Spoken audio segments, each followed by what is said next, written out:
Aleluia! Glória a Jesus. E eu quero convidar a amada igreja a abrir a palavra do Senhor no livro de 2 Coríntios, capítulo 10. A partir do versículo 3, a palavra de Deus diz assim: pois embora andando na carne, não militamos segundo a carne.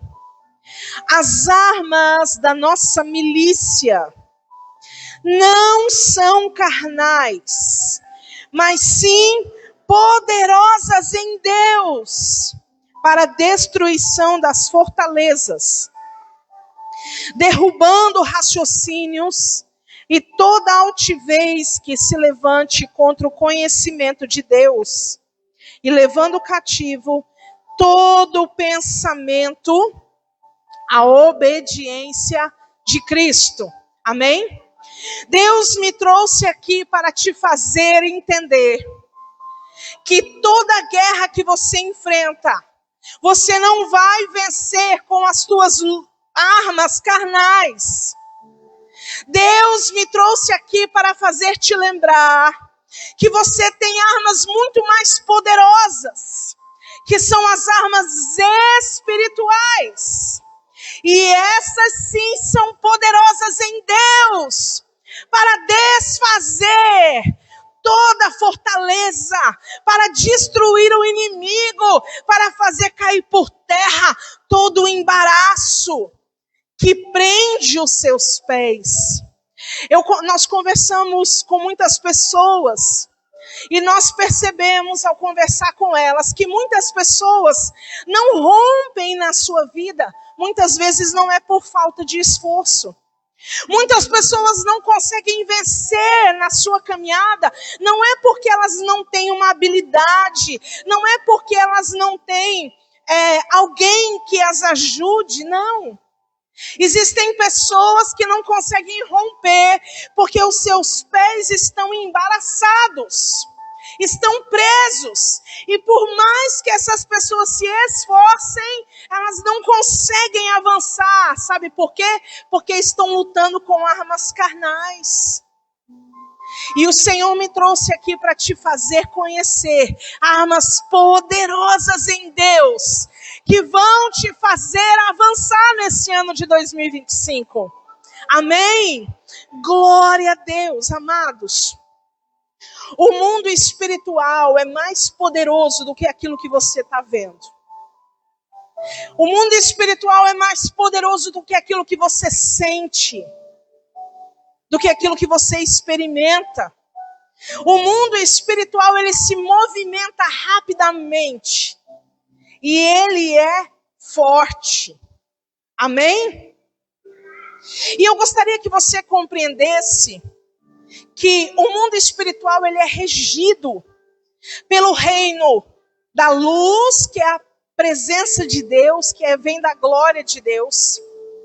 E só que também nós temos o outro lado, que é o império das trevas, o reino das trevas. E isso existe e é real. Mesmo que você não creia, ele não vai deixar de existir porque você não crê nisso. Entende? E aí, o que acontece? Muitas pessoas não se dão conta disso. E lá na sua casa, você precisa declarar quem que vai governar ali. Se é o reino da luz ou se é o reino das trevas. Lá no seu trabalho. Pastora, mas não tem só eu no meu trabalho, mas você é um filho de Deus ali. Amém? Então você tem autoridade para declarar quem vai governar ali. Amém? Então em todas as áreas da sua vida estão expostas ao reino da luz e ao reino das trevas. E somos eu e você que decidimos quem vai governar essas áreas da nossa vida. Amém? Glória a Deus. Aleluia. Abra comigo no livro de João, no capítulo 3. João, no capítulo 3. Olha o que diz aqui. Quem for achando, diga amém. Quem for achando, diga aleluia. Quem não achou, pede ajuda aí para o irmão do lado e fala: ei, irmão, socorre-me. João capítulo 3. Versículo 19 e 20.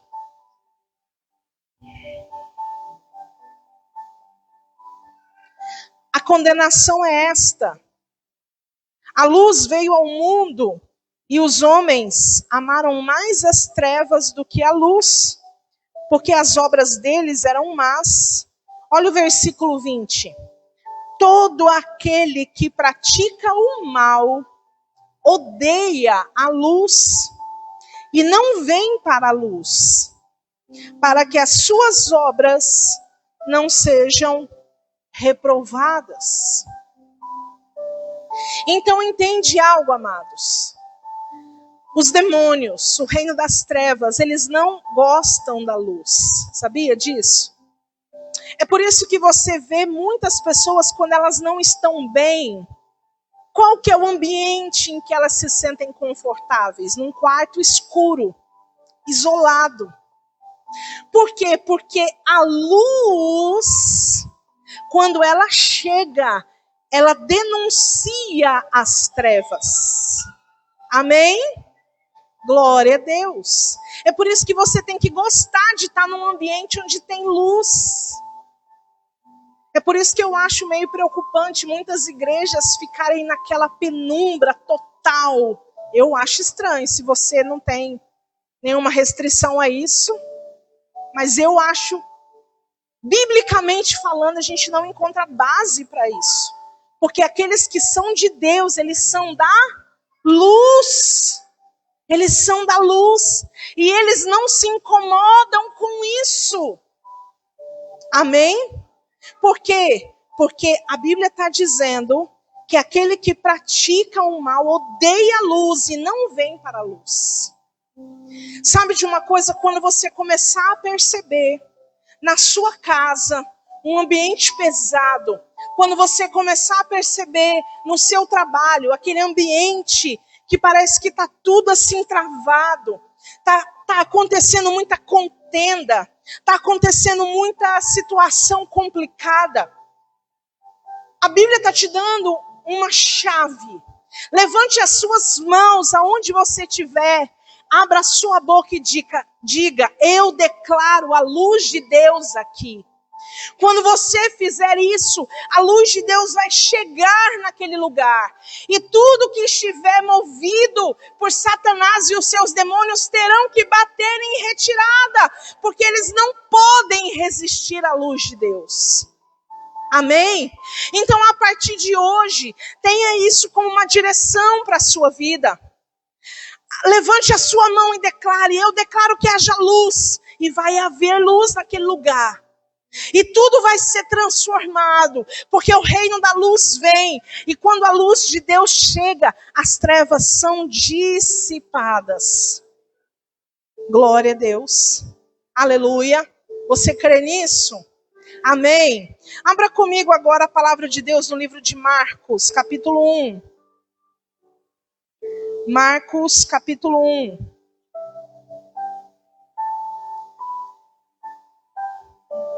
Agora que eu vou começar a pregar. Glória a Deus. Marcos, capítulo 1. A partir do verso 21, a palavra de Deus vai dizer assim: entrando em Cafarnaum, e logo no sábado, indo ele à sinagoga, começou o que a igreja? A ensinar. Quem que é esse? Jesus. Ele começou a ensinar. Maravilharam-se da sua doutrina, porque os ensinava como tendo autoridade, não como os mestres da lei. Estava na sinagoga um homem possesso de espírito imundo, o qual exclamou: ah, que temos contigo, Jesus de Nazaré? Vieste destruir-nos? Bem sei que és o Santo de Deus. Repreendeu Jesus, dizendo: cala-te e sai dele. Então o espírito imundo, sacudindo-o violentamente e clamando em alta voz, saiu dele. Todos se admiraram a ponto de perguntarem entre si: o que é isso? Que nova doutrina é essa? Ele dá ordem até aos espíritos imundos e eles os obedecem. Amém? Glória a Deus. A primeira coisa que eu e você temos que aprender é que se nós queremos ser libertos, nós precisamos conhecer a verdade. Amém? A libertação vem através do conhecimento da verdade. Note que Jesus estava onde? Numa sinagoga. É como se fosse a igreja dos dias de hoje. E o que ele começou a fazer ali? Ele não chegou expulsando demônios. Ele começou a ensinar as pessoas. Porque a palavra de Deus, ela é luz para o nosso caminho. Ela é lâmpada para os nossos pés. A luz de Deus, ela vem e ela não nos deixa tropeçar. Aleluia! Então é por isso que é tão importante você vir à igreja para ouvir a palavra de Deus. As pessoas podem dizer: eu não preciso de igreja, eu posso adorar a Deus na minha casa. Essa frase tem uma meia verdade. Você precisa sim vir à igreja. Você pode adorar a Deus na sua casa? Pode. Mas é na igreja que você recebe o alimento da palavra de Deus.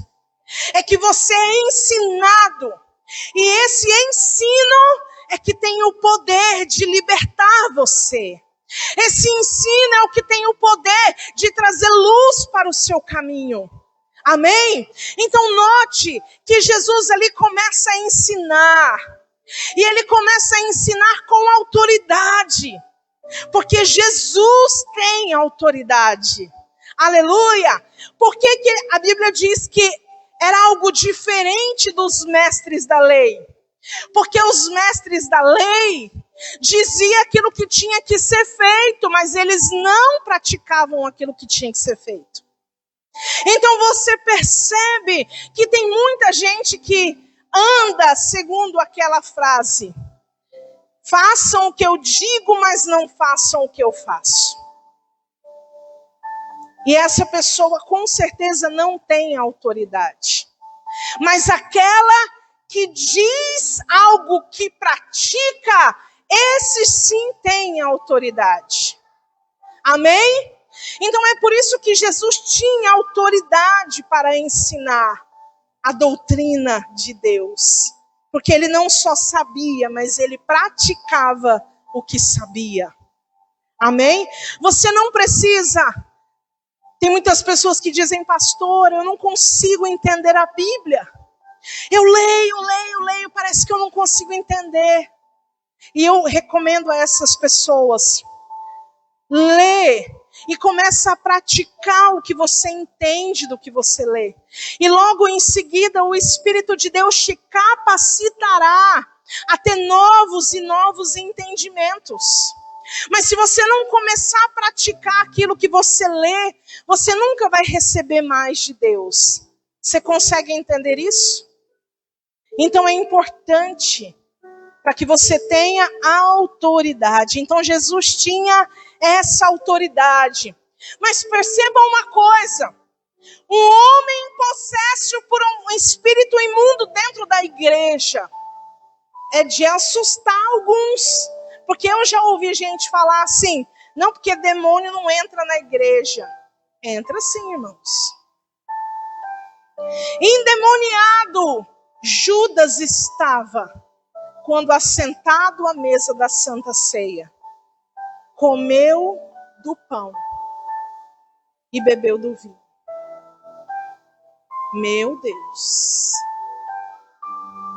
Então aquele homem, possesso por um espírito imundo, dentro da igreja, e de repente Ele clama em alta voz: ah, que temos contigo, Jesus de Nazaré. Vieste destruir-nos, bem sei que és o Santo de Deus. Os demônios reconhecem a autoridade de Jesus. Os demônios sabem quem é Jesus. E nós percebemos muitas pessoas que são piores do que os demônios, porque não aceitam e não reconhecem quem é Jesus e a autoridade que ele tem. É forte isso, né? Se for forte para você, coloca no conta-gota. Vai pingando só assim de pouquinho. Mas é o que a palavra de Deus está nos dizendo nessa noite. Então, a partir de hoje, você que está aqui, reconheça quem Jesus é. Ele é o Santo de Deus. Ele é o Filho de Deus. Reconheça quem Jesus é. E quem Jesus é, eu te digo, ele é santo, que se despiu de toda a sua glória. E por ele mesmo decidiu vir ao mundo para se tornar homem. Não apenas isso, mas veio sabendo que iria morrer por um crime, por um pecado que nunca cometeu.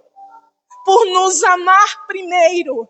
Esse é Jesus, que se entregou no madeiro, que colocou uma coroa de espinhos, que teve as suas mãos e pés cravados com pregos, que teve as suas costas dilaceradas por 40 chibatadas, que deveriam ser nas nossas costas, que deveriam ser os cravos nas nossas mãos.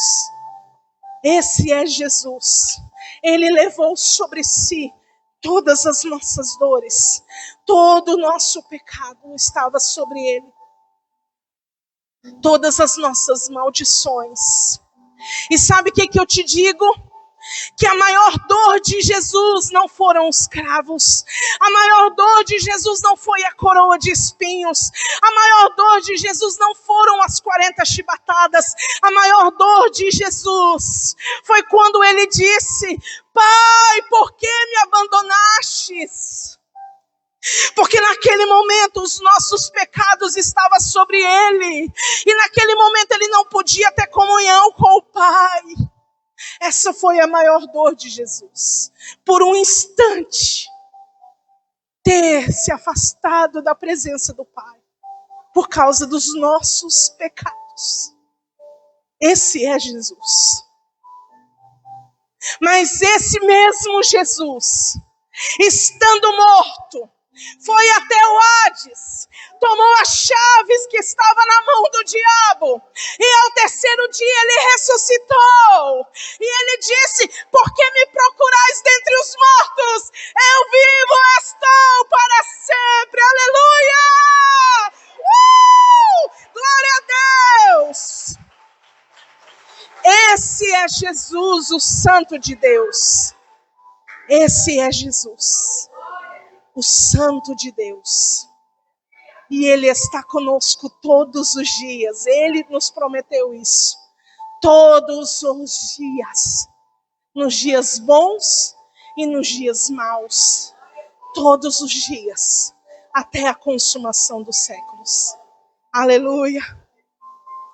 Glória a Deus. E que nova doutrina é essa que as pessoas começaram a ficar admiradas? Que nova doutrina é essa? A doutrina do poder e da autoridade do nome de Jesus. Essa era a nova doutrina que estava sendo implantada. A doutrina do reino de Deus. Porque pelo dedo de Deus os demônios são expulsos.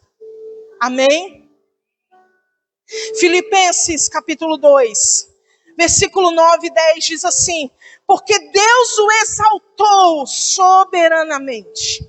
Ele deu um nome que está acima de todo nome, pelo qual, pelo seu nome, todo joelho se dobre, no céu, na terra e debaixo da terra. E que toda língua confesse que Jesus Cristo é o Senhor, para a glória de Deus Pai. Então, só o nome de Jesus tem todo o poder e autoridade. Somente a Ele foi dada essa autoridade. Amém? Atos capítulo 4, versículo 12 diz: pois não há nenhum outro nome debaixo do céu dado aos homens pelo qual importa que sejamos salvos. É só o nome de Jesus. É por isso que Ele mesmo se declara dizendo: eu sou o caminho, a verdade e a vida. E ninguém vem ao Pai se não for por mim. Então é só o nome de Jesus que tem essa autoridade. Aleluia! Agora vamos abrir Mateus capítulo 10. Mateus capítulo 10.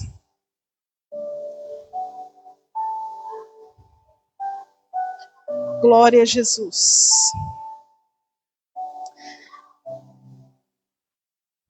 Versículo 1 diz assim: chamando seus 12 discípulos, deu-lhes autoridade sobre os espíritos imundos, para os expulsarem e para curarem todo tipo de doenças e enfermidades.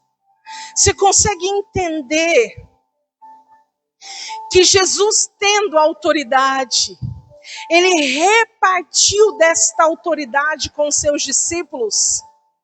E essa repartição de autoridade, ela chegou até nós. Então, através do nome de Jesus, eu e você temos essa autoridade aqui, ó, para expulsar demônios e para curar enfermos, aleluia! Aí eu te pergunto, por que a igreja tem deixado de usar essa autoridade? Você já parou para pensar sobre isso?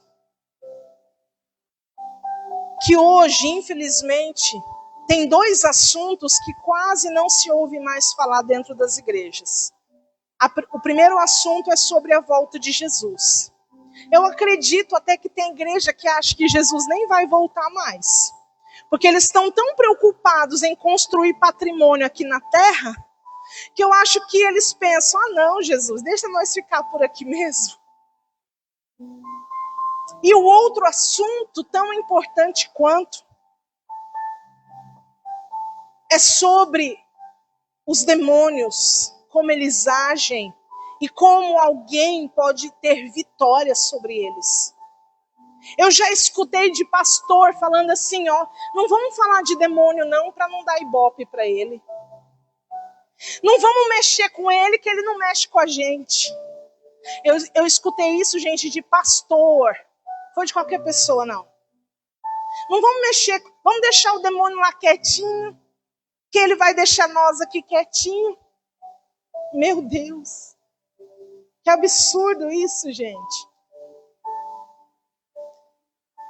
Então, eu quero falar com você rapidamente sobre 4 tipos de operação que os demônios trazem na vida de pessoas.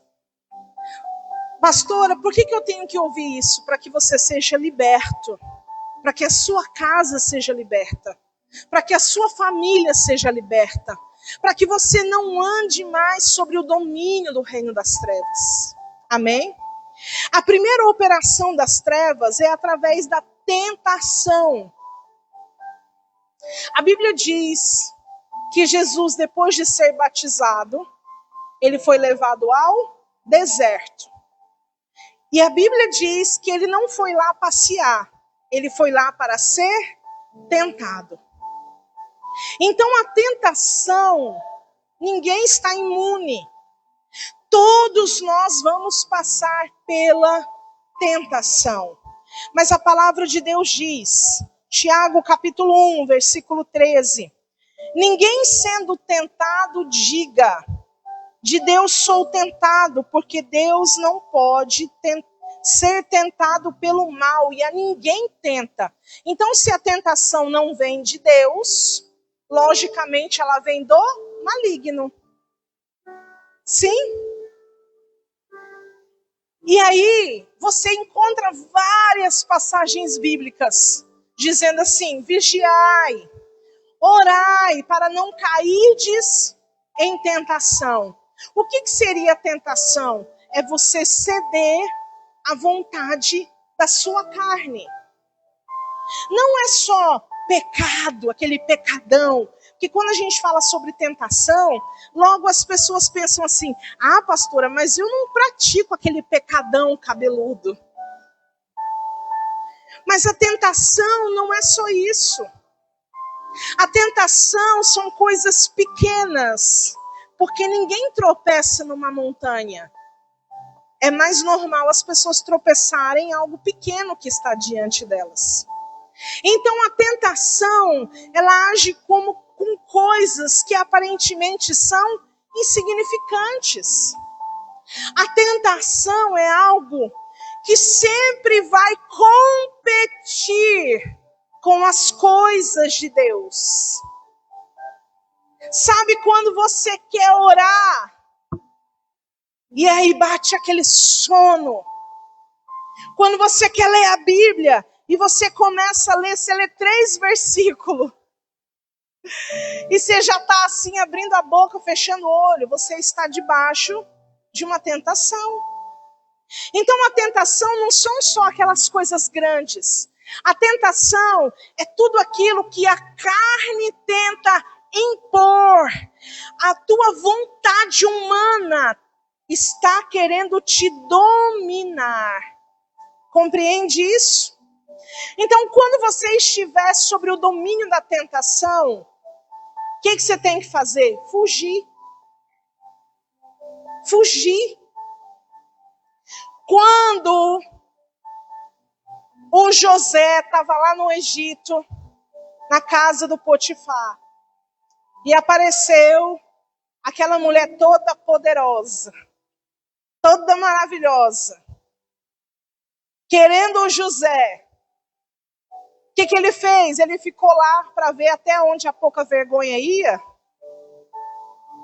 Ele fugiu antes que o negócio ficasse difícil para ele. Então assim tem que ser comigo e contigo. Foge antes do negócio ficar difícil para mim e para você. Entenderam? É assim que a gente vence a tentação. Não é a gente fazendo assim: não, eu vou olhar só com o olho. Conta-se a história, né, que um pastor estava discipulando um grupo de jovens. E aí, de repente, uma mulher ficou endemoniada no meio da igreja e eles reservaram a mulher num quartinho e o pastor levou os discípulos com ele. E lá no quartinho, a mulher, possessa pelo demônio, começou a fazer um escândalo, né? E ali ela começou a tirar a roupa. E aí o pastor ficou desesperado. Ele falou: e agora, meus discípulos, né? O que eu vou fazer? E aí ele falou assim para os discípulos: quem olhar vai ficar cego. Aí teve um engraçadinho que fez assim: eu vou arriscar só um. Então não é assim que a gente vence a tentação. Não é arriscando só um. É a gente fugindo dela. Glória a Deus. Aleluia. O segundo tipo de operação das trevas é a opressão. Preste atenção nisso. Porque tem coisas que você vai compreender a partir de hoje. O que é a opressão? A Bíblia diz lá em Efésios capítulo 6, versículo 16, que a gente tem que tomar o escudo da fé, com o qual nós podemos apagar todos os dardos inflamados do maligno. O que é dardo inflamado? É uma seta que Satanás lança contra você.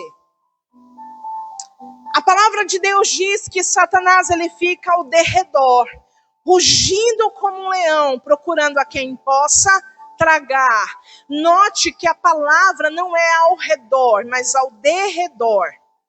Por quê? Porque muitas vezes a opressão, Satanás começa a trabalhar de longe. Ele ainda não está perto da pessoa, mas ele está longe.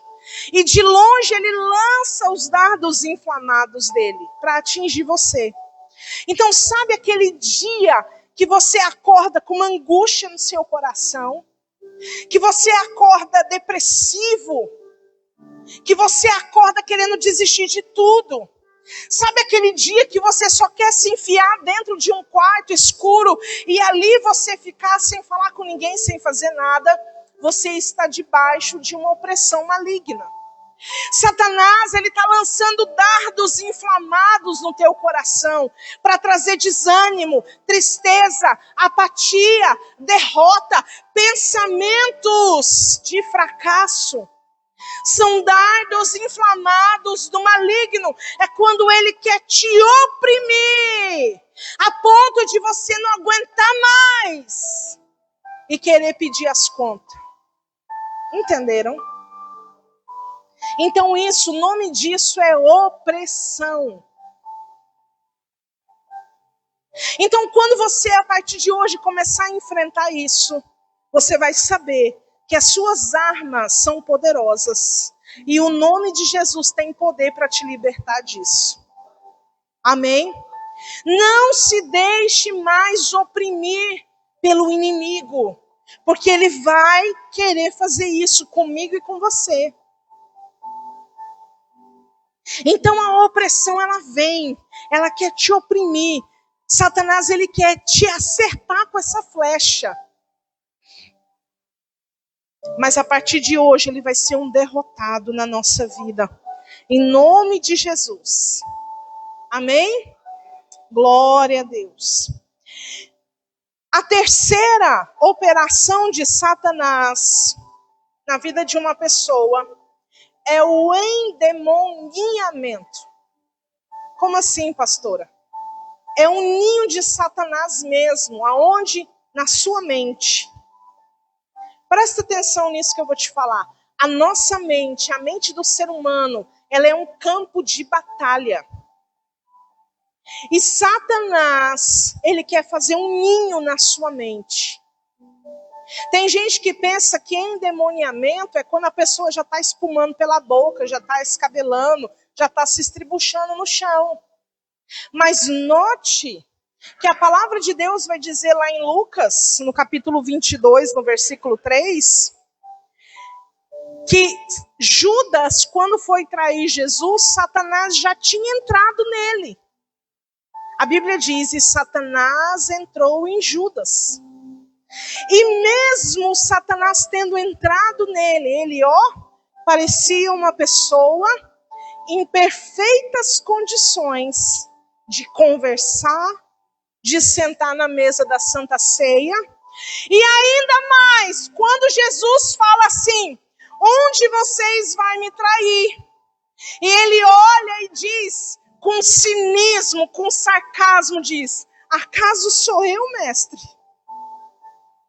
E Jesus fala para ele, tu dizes.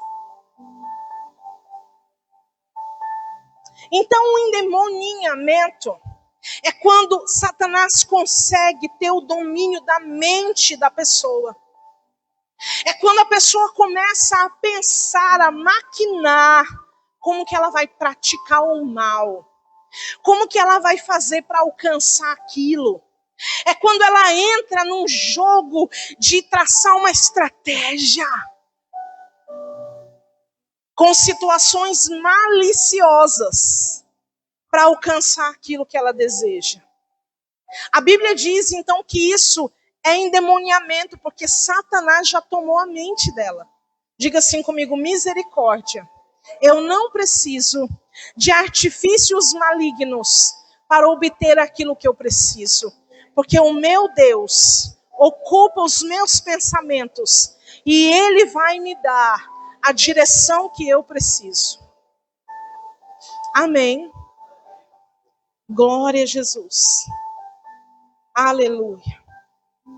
Filipenses 4:8. Vamos abrir lá.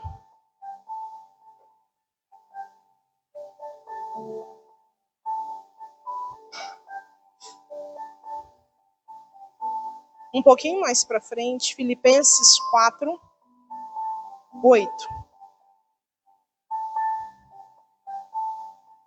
Quanto mais, irmãos, tudo que é verdadeiro, tudo que é honesto, tudo que é justo, tudo que é puro, tudo que é amável, tudo que é de boa fama, se há alguma virtude, se há algum louvor, nisso pensais. Olha quantos filtros o nosso pensamento tem que passar por ele. Isso é um sinal de que o nosso pensamento ele é facilmente dominado pelo reino das trevas, se nós não tomarmos conta dele. Então, a partir de hoje, você quer saber se aquilo que você está pensando vem de Deus ou não? Pegue esse filtro aqui, ó, Filipenses 4:8. Espera aí, Senhor, deixa eu ver se esse pensamento vem do Senhor ou não. É honesto? É justo? É puro? É amável? É de boa fama? Tem algum louvor nisso? Então está vindo de Deus. Amém? Glória a Jesus. E aí, o estágio final de Satanás, que é onde ele alcança a vitória na vida de alguém, é a possessão. É quando ele entra e sai do corpo de uma pessoa, ele tem livre acesso àquela vida.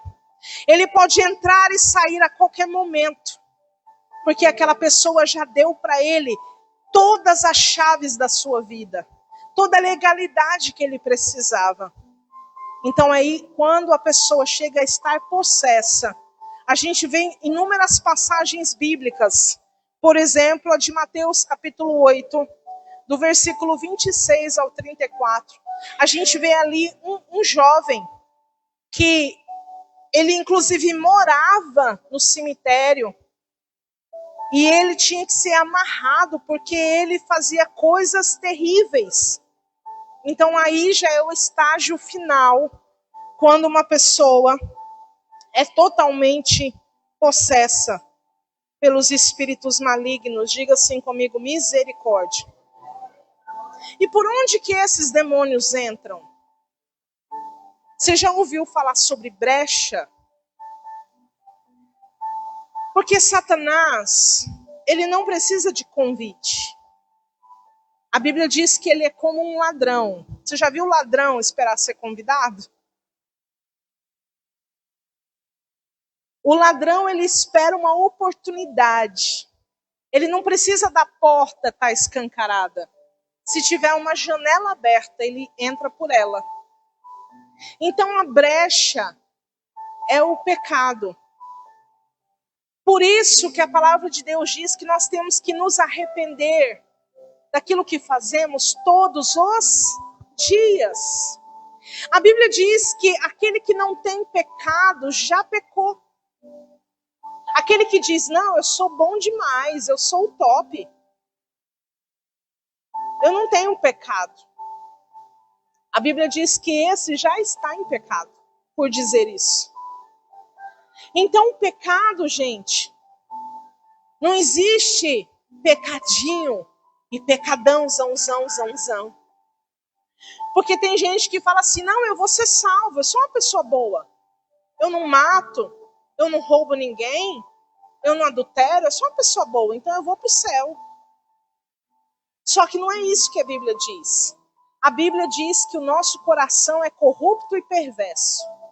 Só o Senhor pode conhecer. Então tem coisas aqui dentro que nem eu sei que eu estou pecando contra Deus. E por isso eu tenho que me achegar a Ele todos os dias da minha vida dizendo, Senhor, me perdoa. Eu me arrependo do meu pecado. Lava-me com o teu sangue. Purifica a minha vida. Quando você faz isso, você tampa todas as brechas que possam existir. E aí Satanás não tem por onde entrar. E aí se cumpre na nossa vida a palavra que diz, aquele que está em Deus, o maligno não toca. Ele não pode tocar. Aí se cumpre na nossa vida a palavra que diz que nenhuma maldição sem causa encontra pouso. Alguém pode até lançar uma palavra de maldição sobre você, mas se você está na presença de Deus, essa palavra não encontra pouso, ela não encontra motivo para se cumprir na sua vida. Ela tem que voltar de onde ela saiu. Meu Deus, que forte isso. Você consegue compreender o tanto que isso é precioso e importante para as nossas vidas? Então, a partir de hoje, comece a cuidar. Não é que você tem que ser um santarrão, um espiritual, não é isso. Mas tenha a sua vida no altar de Deus. Senhor, me ajude a filtrar os meus ouvidos, os meus olhos, a minha boca. Amém? Porque tem gente que acha que uma mentirinha assim não faz mal para ninguém. Mas não é isso que a palavra de Deus diz. A palavra de Deus diz lá em João, no capítulo 8, no versículo 44, que o pai da mentira é Satanás. E se vocês perguntarem para o Ian como que ele foi ensinado, ele vai dizer para vocês. Um dia, eu peguei uma mentira dele, ele era pequenininho. E eu cheguei com ele no quarto e eu falei assim, ô garoto, é o seguinte, aonde você aprendeu a mentir? E ele, eu falei, escuta aqui, você quer ser filho do diabo? Não, mãe, não. Ah, tá, porque mentiroso é filho do diabo. E ele, tá bom, mãe, já entendi. Eu falei pra ele, você me vê mentir? Não, mãe, você vê seu pai mentir? Não, mãe, então, mentira. Não existe mentirinha branca, mentirinha que não vai fazer mal para ninguém. Tudo é mentira, tudo está dentro do mesmo pacote. Então quem mente está querendo ser filho de Satanás. Então cuida daquilo que sai da sua boca. Porque a Bíblia diz que pelas tuas palavras você vai ser salvo. E pelas tuas palavras você pode ser condenado. Mas eu quero terminar essa palavra em nome de Jesus, declarando que toda obra das trevas, a partir de hoje, na sua vida, vai cair por terra. Em nome de Jesus, você vai aprender a usar a autoridade do nome de Jesus. Para de ser um crente apático, de Satanás estar se andando no teu meio, e tu tá assim, é normal, né? Não é normal, não. Para com isso. Usa a autoridade que tem no nome de Jesus. Levanta a tua mão e declara que haja luz, que os demônios fujam agora, que batam em retirada em nome de Jesus. Porque é assim que a igreja vitoriosa de Jesus anda. Com autoridade, com poder, com discernimento. Em nome de Jesus. Amém? E eu quero declarar isso sobre a sua vida. Sabe por quê? Tem muita gente preocupada. E pensando, Satanás está aqui.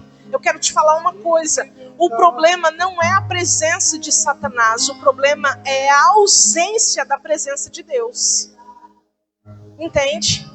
Se a presença de Deus estiver manifesta, Satanás não tem como prevalecer. Igreja do Senhor Jesus, se levante. Se coloque de pé nessa noite. Eu quero convidar você, se coloca de pé agora.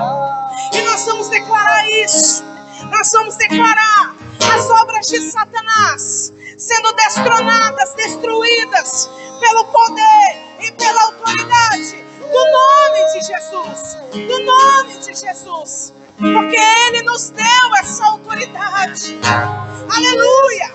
Glória a Deus. Coloca a mão sobre o seu coração.